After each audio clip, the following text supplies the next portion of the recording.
नमस्कार मित्रांनो, एम-टीवरती आपलं स्वागत आहे. मित्रांनो, आजचा विषय आहे मॉक पोल सर्टिफिकेट. म्हणजेच सार्वत्रिक निवडणुकामध्ये जोडपत्र 14 मॉक पोल सर्टिफिकेट हे भरावं लागतं.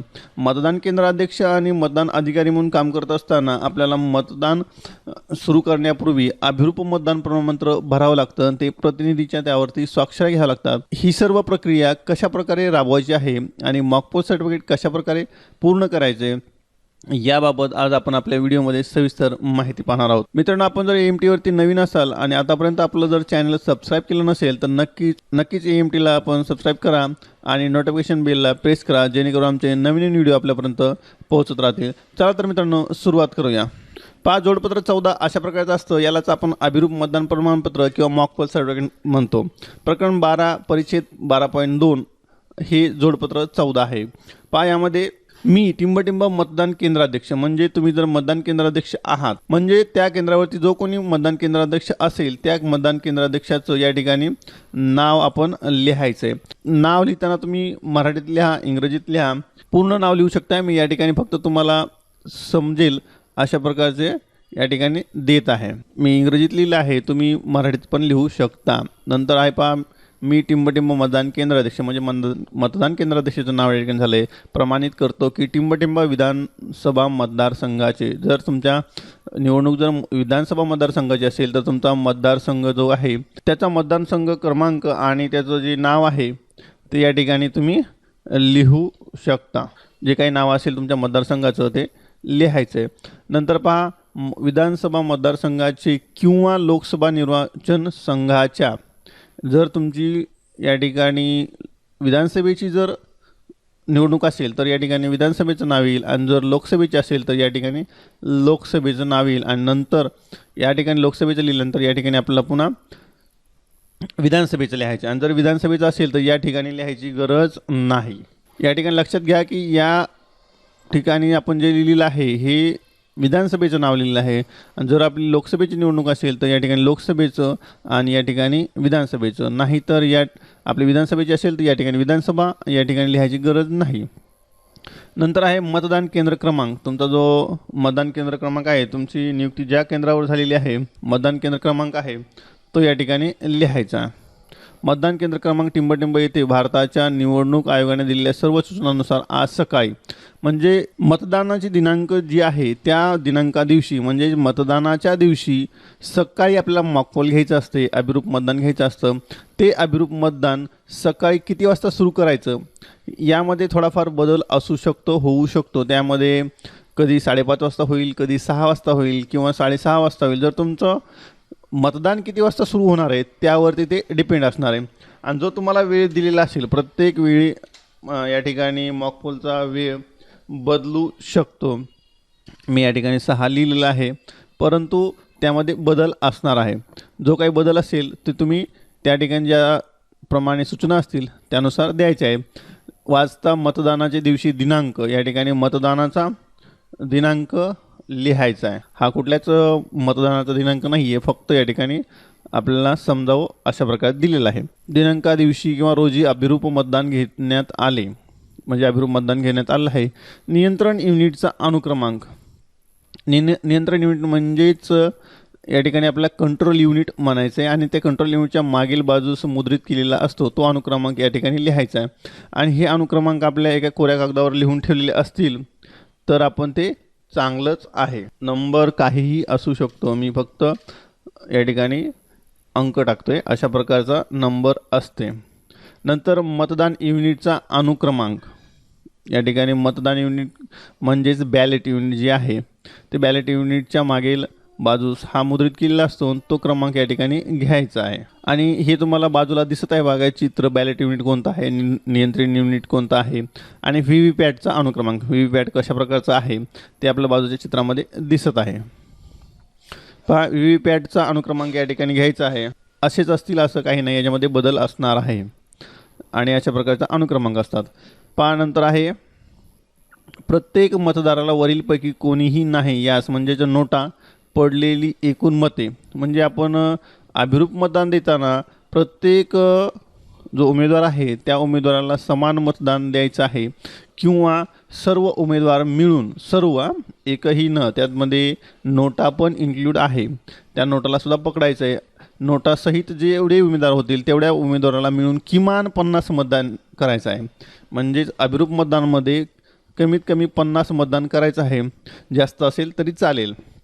आपला वेळेचा विचार करून त्यानुसार आपण सुरुवात करायची आहे आणि कमीत कमी 50 मतदान करायचं आहे. या 50 मतदानापैकी किंवा जे तुम्ही दिलेलं आहे त्यापैकी नोटाला किती पडलं ते या ठिकाणी लिहायचे आपल्याला की नोटाला 5 आहे समजा आणि आपले सगळे उमेदवार 9 आहेत आणि नोटा 10 आहे. असं मिळून आपलं प्रत्येकाला 5-5 मतदान देऊन आपण 50 केलेले आहेत. जेव्हा बटन दाबले होते व बीप आवाज योग्य प्रकारे ऐकला होता तेव्हा योग्य उमेदवार नोटा बटनासमोर LED दिवा पेटला होता याची खात्री केली आहे. म्हणजे आपण ज्यावेळेस ज्या उमेदवाराला बटन दाबत आहोत किंवा मतदान करत आहोत त्याच उमेदवाराच्या बाजूचा जो दिवा आहे LED दिवा आहे तोच पेटला आहे का याची खात्री करायची. म्हणजेच मशीन थोडक्यात आपल्याला चेक करायचं आहे की बरोबर आहे की नाही. या ठिकाणी पहा खात्री केली आहे का आहे हे पाहायचं आहे. नंतर 3 नंबर आहे अभिरूप मतदानच्या वेळी मतदान झालेल्या मतांचा उमेदवारनिहाय तपशील व प्रदर्शित केलेला निकाल खालीलप्रमाणे. आता यामध्ये आपल्याला 1 आणि 2च जागा दिलेल्या आहेत परंतु आपले जेवढे उमेदवार असतील तेवढे या ठिकाणी जागा दिलेल्या असतात. यामध्ये जास्त जागा असतात. हा नमुना आहे म्हणून या ठिकाणी फक्त 2 दिलेला आहे. यांमध्ये अनुक्रमांक आहे. उमेदवाराचे नाव आपण या ठिकाणी लिहायचं. जेवढे उमेदवार असतील तेवढे लिहायचे आणि शेवटी नोटा आहेच. अभिरूप मतदानाच्या वेळी झालेल्या मतांची संख्या. या ठिकाणी अभिरूप मतदान देताना आपण किती मतदान दिलेलं आहे 1 नंबरला किती दिलं आहे 2 नंबरला किती दिलं आहे या ठिकाणी तुम्ही तुमच्या उमेदवाराचं जे काही नाव असेल ते तुम्ही लिहू शकता. नंतर 2 नंबरला जो आहे तो लिहायचा आहे आणि नंतर या उमेदवार आणि नोटाला एकूण किती मत पडलेत पहा. अभिरूप मतदानाच्या वेळी झालेल्या मतांची संख्या या ठिकाणी लिहायची. समजा यांना 5 नंतर यांना 5 दिलेला आहे आपण आणि नोटाला 5. आता या ठिकाणी आपली बेरीज 15 आली परंतु आपले या ठिकाणी उमेदवार 2 आणि 1 नोटा 3 15च होणार आहे. परंतु जे आपले उमेदवार असतील 10 असतील 12 असतील 15 असतील त्यानुसार या ठिकाणी मतदान करायचं आहे. या ठिकाणी 5 दिलेलं आहे म्हणजे 10 उमेदवार पकडून 5-5 दिलेलं आहे म्हणजे 50 केलेलं आहे. तुमचे जर उमेदवार जास्त असतील तर तुम्ही या ठिकाणी कमी करू शकता. उमेदवार जर कमी असतील 4 असतील 5 असतील तर या ठिकाणी तुम्ही मतदान वाढवू शकता किंवा वाढवायला लागेल आणि त्यांची जी टोटल होईल ती या ठिकाणी लिहायची. आता या ठिकाणी मी 50 लिहितो आहे म्हणजे 10 या ठिकाणी उमेदवार पकडून 50 लिहित आहे. नंतर निकाल तपासल्यावर नियंत्रण युनिटमध्ये दर्शवलेल्या मतांची संख्या. म्हणजे अभिरूप मतदान बंद झाल्यानंतर आपण क्लोज केलं अभिरूप मतदान त्यावेळेस आपण ज्यावेळेस निकाल पाहिला क्लोज बटन दाबल्यानंतर रिझल्ट पाहिला तर रिझल्टमध्ये आपल्याला पहिल्या उमेदवाराला किती पडले एवढेच येणं अपेक्षित आहे. याच्या आपण नोंदी ठेवायच्या आहेत अगोदरच. कोऱ्या कागदावर ठेवा किंवा या ठिकाणी घेतलं तरी चालेल. या ठिकाणी घेण्या अगोदर आपण कोऱ्या कागदावर जर खुणा करून जर एक मतदान दिलं आणि त्यानुसार जर आपण नोंदी घेतल्या तर याच्यामध्ये गडबड होणार नाही. नंतर दुसऱ्या उमेदवाराला किती आलं. नंतरचा मुद्दा आहे अभिरूप मतदानाचा निकाल तपासल्यावर मतमोजणीनुसार मुद्रित कागदी चिठ्ठ्यांची संख्या जर व्हीव्हीपॅट वापरले असेल तर. निकाल तपासल्यानंतर आपण नियंत्रण युनिटचं काम झालेलं आहे परंतु व्हीव्हीपॅट जर आपण वापरत असाल आणि आता प्रत्येक मतदान प्रक्रियेत व्हीव्हीपॅट हे मशीन वापरलं जात आहे आणि हे व्हीव्हीपॅटमध्ये ज्या चिठ्ठ्या पडलेल्या आहेत त्या चिठ्ठ्या मोजायच्या आहेत. आपण चित्रानुसार किंवा उमेदवारानुसार मोजायच्या आहेत आणि त्या किती आहेत ते आपण पाहायचं आहे. त्या चिठ्ठ्या प्रत्येक उमेदवारानुसार अशाच असायला पाहिजेत तर आपलं मशीन बरोबर आहे असं समजायला काही हरकत नाही. जर कमी जास्त असेल तर त्यामध्ये आपला बदल करावा लागेल. आणि एकूण चिठ्ठ्या सगळ्या आपल्या 50 असणं अपेक्षित आहे कारण आपण जेवढं मतदान केलं आहे तेवढ्या चिठ्ठ्या असणं अपेक्षित आहे. दिलेली मते व दर्शविलेला निकाल यांनी मुद्रित कागदी चिठ्ठ्या जर व्हीव्हीपॅट वापरले असेल तर मोजले असता एकमेकाशी मेळ बसतो काय. या ठिकाणी होय किंवा नाही लिहायचं आहे. जर बसत असेल तर होय नसेल तर नाही लिहायचं आहे. आपण होय लिहू शकताय किंवा यस किंवा नो ही लिहू शकता. यस आणि सगळ्यांना लिहायचे, परंतु जे काही जेवढे रकाने आहेत, जेवढे उमेदवार आहेत तेवढ्या सगळ्यांना लिहायचं आहे. आणि शेवटी एकूणला सुद्धा मेळ बसत असेल तर होय. मेळ जर बसणं अपेक्षितच आहे.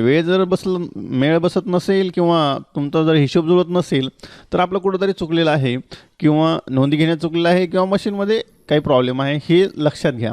आपला हा पूर्ण सगळ्यांना 5-5-5-5 आणि यस जे तुमचे मतदान दिलेलं आहे ते या ठिकाणी आपण 5 गृहीत धरले म्हणून 5 लिहिलं आहे, पण जे असेल ते या ठिकाणी घ्यायचं आहे. नंतर पहा 4, अभिरूप मतदानानंतर मी मतदान यंत्र मतदानरहित केले आणि व्हीव्हीपॅटच्या मुद्रित कागदी चिठ्ठ्या काढून टाकल्या आणि एकूण टोटल हे बटन दाबल्यानंतर मतदान यंत्रातील नोंदी नष्ट झाल्याची खात्री केली आणि 0 म्हणून दर्शवल्याप्रमाणे एकूणची रचना केली आहे. पहा या ठिकाणी महत्त्वाचा मुद्दा आहे. अभिरूप मतदान झाल्यानंतर आपण क्लोज दाबलं, रिझल्ट पाहिला, हा रिझल्ट या ठिकाणी लिहिला आणि रिझल्ट झाल्यानंतर आपल्याला क्लिअर करायचे आहे, म्हणजे CRC ही प्रक्रिया पूर्ण करायची आहे. आणि नंतर आपलं जे मतदान यंत्र आहे ते निवडणुकीसाठी किंवा मतदान करण्यासाठी तयार होणार आहे. म्हणजे आपण क्लिअर केल्यानंतर आपल्या यंत्रामध्ये एकही मत नाही, म्हणजेच 0 आहे असं या ठिकाणी आपल्याला पाहायचं आहे. आणि जर त्यामध्ये काही राहिलं असेल तर आपल्याला पुन्हा एकदा क्लिअर करून, आणि एकदा क्लिअर केल्यानंतर त्यामध्ये काही राहणार नाही, हे महत्त्वाचं आहे. आणि आपलं जे व्हीव्हीपॅट आहे त्या व्हीव्हीपॅटमध्ये सुद्धा एकही चिठ्ठी राहणार नाही, याची काळजी आपण घ्यायची आहे. ज्या अभिरूप मतदानाच्या 50 आणि ज्या मशीन चालू होण्याच्या ज्या 7 चिठ्ठ्या आहेत, अशा जवळपास 57 चिठ्ठ्या आपल्याला बाहेर काढायच्या आहेत. आणि नंतर CRC केल्यानंतर पुन्हा ज्यावेळेस मशीन चालू होईल त्यावेळेस ते पुन्हा 7 चिठ्ठ्या पडतील आणि आपलं यंत्र सुरू होईल. परंतु लक्षात ठेवा की अभिरूप मतदानाच्या एकही चिठ्ठी आपल्या व्हीव्हीपॅटमध्ये राहणार नाही, याची काळजी आपण घ्यायची. नंतर अभिरूप मतदानाच्या वेळी उमेदवारांचे प्रतिनिधी म्हणून त्यांच्या नावापुढे ज्यांची नावे दर्शवली आहेत असे मतदान प्रतिनिधी हजर होते आणि मी त्यांच्या सह्या घेतल्या आहेत.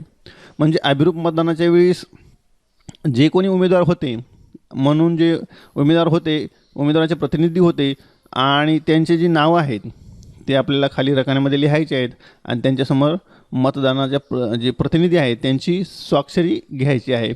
ठिकाणी त्यांच्या नावापुढे ज्यांची नावे दर्शवली आहेत असे मतदान प्रतिनिधी हजर होते आणि मी त्यांच्या सह्या घेतल्यात. मतदान प्रतिनिधी नेमणुकीचा सुद्धा एक फॉर्म असतो, तो फॉर्म आपण पुढील व्हिडिओमध्ये पाहूया. आणि तो फॉर्म ते घेऊन येतात किंवा आपल्याला भरायचा असतो. हा फॉर्म घेतल्यानंतर ते प्रतिनिधी म्हणून आपल्या मतदान केंद्रावरती काम करत असतात आणि त्यांची स्वाक्षरी या मॉकपोल सर्टिफिकेटवर आपल्याला घ्यायची असते. तर पाहूया आपण. या ठिकाणी नंतरचा मुद्दा आहे, प्रत्यक्ष मतदान सुरू केल्याच्या वेळी नियंत्रण युनिटच्या दर्शनी पटावर मतदान सुरू झाल्याचा दिनांक वेळ दिसला. या ठिकाणी हा महत्त्वाचा मुद्दा आहे की प्रत्यक्ष मतदान सुरू झाल्याच्या वेळी, म्हणजे आपलं मतदान 7 वाजता आहे, 7:30 वाजता आहे, किती वाजता सुरू होणार आहे, त्यावेळी ज्यावेळेस आपण या ठिकाणी नियंत्रण युनिट सुरू केलं त्यावेळेस जो सुरू झाल्याचा दिनांक आणि वेळ दिसला की नाही, या ठिकाणी पहा. नंतर या ठिकाणी अनुक्रमांक, जे मतदान प्रतिनिधी आहेत त्यांचे अनुक्रमांक या ठिकाणी लिहायचे, जेवढे काही असतील तेवढे लिहायचे. आणि या ठिकाणी मतदान प्रतिनिधीचं नाव आपण लिहायचं आहे. जे काही नाव असेल तुमचं मतदान प्रतिनिधीचं, पक्षाचं नाव काय असेल तुमच्या ते तुम्ही या ठिकाणी लिहू शकता. नंतर त्या उमेदवाराचं नाव काय आहे, जे काही उमेदवाराचं नाव असेल ते या ठिकाणी लिहू शकता. आणि नंतर या ठिकाणी मतदान प्रतिनिधीची स्वाक्षरी घ्यायची आपल्याला. नंतर दुसरा उमेदवार जो आहे आणि त्याचा जो प्रतिनिधी आहे त्याचं नाव या ठिकाणी आपण घ्यायचं आहे. नंतर पक्षाचं नाव जो आहे ते या ठिकाणी पक्षाचं नाव लिहित नाही मी, जेणेकरून काही अडचण येणार नाही. नंतर उमेदवाराचं नाव जेवढे तुमचे उमेदवार असतील त्या सगळ्यांचे नाव या ठिकाणी आपल्याला यायचे आणि तेवढी जागा आपल्याला या ठिकाणी दिलेली असणार आहे. जेवढे उमेदवार असतील तेवढे जागा या ठिकाणी दिलेल्या असतील. हा नमुना आहे म्हणून या ठिकाणी कमी जागा आहेत फक्त. आणि त्यानंतर प्रतिनिधीची स्वाक्षरी, सर्व प्रतिनिधीची स्वाक्षरी घ्यायची आहे. किंवा अभिरूप मतदान सुनिश्चित वेळी एकही मतदान प्रतिनिधी हजर नव्हता, निवडणूक लढवणाऱ्या फक्त एकाच उमेदवाराचा प्रतिनिधी हजर होता. आणखी 15 मिनिटे वाट पाहिल्यानंतर इतर मतदान कर्मचाऱ्यासह मी स्वतः टिंब वाजता अभिरूप मतदान घेतले. असंही कधी कधी होतं की अभिरूप मतदान किंवा मॉकपोल घेताना प्रतिनिधी हजर राहत नाहीत, त्यांना उशीर होतो येण्यासाठी. मग अशा वेळेस आपण थांबून चालत नाही, आपल्याला जो मतदानाचा वेळ दिला आहे त्यावेळेस यंत्र सुरू करायचं असतं. मग त्या वेळेस यंत्र सुरू करण्यासाठी आपल्याला मॉक पोल घेणं आवश्यक आहे. मग अशा वेळेस आपण प्रतिनिधी नसतील, समजा एक असेल तर आपण त्यांच्याबरोबर घ्या, किंवा नसेलच तर आपले जे कर्मचारी आहेत त्यांच्या समोर किंवा त्यांच्याबरोबर आपण मतदान या ठिकाणी घ्यायचं आहे, मॉकपोल घ्यायचं आहे. आणि जर एकच प्रतिनिधी असेल तर त्याच्यासमोर, आणि जास्त असेल तर चांगलीच गोष्ट आहे. नसेल तर आपल्याला जी मॉकपोलची वेळ दिलेली आहे त्यानंतर आपण 4-5 मिनटे किंवा 15 मिनटे वाट पाहून नंतरच या ठिकाणी अभिरूप मतदान सुरू करायचं आहे. परंतु 15 मिनटे वाट पाहिल्यानंतर पुढील जो वेळ आहे त्या वेळामध्ये आपलं अभिरूप मतदान होईल का, 50 मतदान देऊन होतील का, याचाही विचार करणं या ठिकाणी गरजेचं आहे. आणि आपल्याला तेवढं होणं अपेक्षित आहे, जेणेकरून आपल्याला नंतर CRC करून जे यंत्र आहे ते आपल्या सुनिश्चित वेळेला आपल्याला तयार करायचं आहे मतदानासाठी. आणि त्यावेळेस आपले जे मतदार येतील त्यावेळेस ते यंत्र सुरू होणार आहे. नसेल तर मग आपली धावपळ होऊ शकते. यामुळे आपण योग्य वेळी या ठिकाणी जो वेळ असेल तुमचा तो वेळ लिहून, जो काही वेळ असेल यावेळेस तुम्ही उशिरा सुरू केले तो वेळ या ठिकाणी लिहायचा. आणि जर मतदान प्रतिनिधी असतील तर जे तुमचा वेळ दिला आहे त्यानुसार. नंतर खाली आहे सूक्ष्म निरीक्षकाची स्वाक्षरी. जर सूक्ष्म निरीक्षक जर मतदान केंद्रावरती नेमला असेल तर त्याची या ठिकाणी स्वाक्षरी घ्यायची. आणि नंतर जो मतदानाचा दिनांक आहे तो या ठिकाणी लिहायचा आहे. आणि वेळ किती वाजता, मॉकपोल किती वाजता संपलं ते या ठिकाणी लिहायचं आहे. नंतर मतदान केंद्राध्यक्षाचे नाव व स्वाक्षरी, मतदान केंद्र क्रमांक या ठिकाणी लिहायचा आहे तुमचा जो काही असेल तो, आणि मतदान केंद्राचे नाव या ठिकाणी लिहायचं आहे. जे काही तुमचं नाव असेल ते मतदान केंद्राचं जसं नाव असेल ते आपण लिहायचं आहे. आणि या ठिकाणी मतदान केंद्राध्यक्षांनी स्वाक्षरी करायची आहे. या ठिकाणी आपल्याला स्वाक्षरी करायची आहे मतदान केंद्राध्यक्षानं. आणि या ठिकाणी आपण आपला मतदान केंद्राचा शिक्का आहे तो मारायचा आहे. प्रत्येक कागदावरती शिक्का मारायला विसरायचं नाही. त्याचबरोबर वरती या ठिकाणी सुद्धा शिक्का आपण मारून ठेवायचा आहे जो आपला मतदान केंद्राचा आहे. त्याचबरोबर या पहिल्या पेजवर सुद्धा आपल्याला या ठिकाणी आपला जो शिक्का आहे तो असा मारून ठेवायचा, जेणेकरून आपलं हे जे मॉकपोल सर्टिफिकेट आहे ते कुठल्या मतदान केंद्राचं आहे ते लवकरात लवकर कळणार आहे. म्हणून या ठिकाणी सुद्धा शिक्का मारून ठेवायचा आहे. आणि मतदानाध्यक्ष म्हणून काम करत असताना प्रत्येक कागदावरती आपला मतदान केंद्राचा शिक्का असणं आवश्यक आहे. अशा प्रकारे आपलं अभिरूप मतदान प्रमाणपत्र या ठिकाणी भरायचं आहे. आणि जे आपले नियंत्रण युनिट असेल, व्हीव्हीपॅट असतील, जे काही असतील त्यांचे नंबर लिहून आपले जेवढे उमेदवार आहेत त्यांचं या ठिकाणी विवरण द्यायचं आहे. आणि सगळं ताळमेळ जुळतो आहे अशा प्रकारचं लिहून द्यायचं आहे. अशा प्रकारे आपलं मॉकपोल सर्टिफिकेट तयार होणार आहे. मित्रांनो, व्हिडिओ जर आपल्याला आवडला असेल तर चॅनलला सबस्क्राईब करा, व्हिडिओला लाईक करा, शेअर करा, कमेंट करा. आणि काही सूचना असतील तर कमेंट बॉक्समध्ये नक्की लिहा.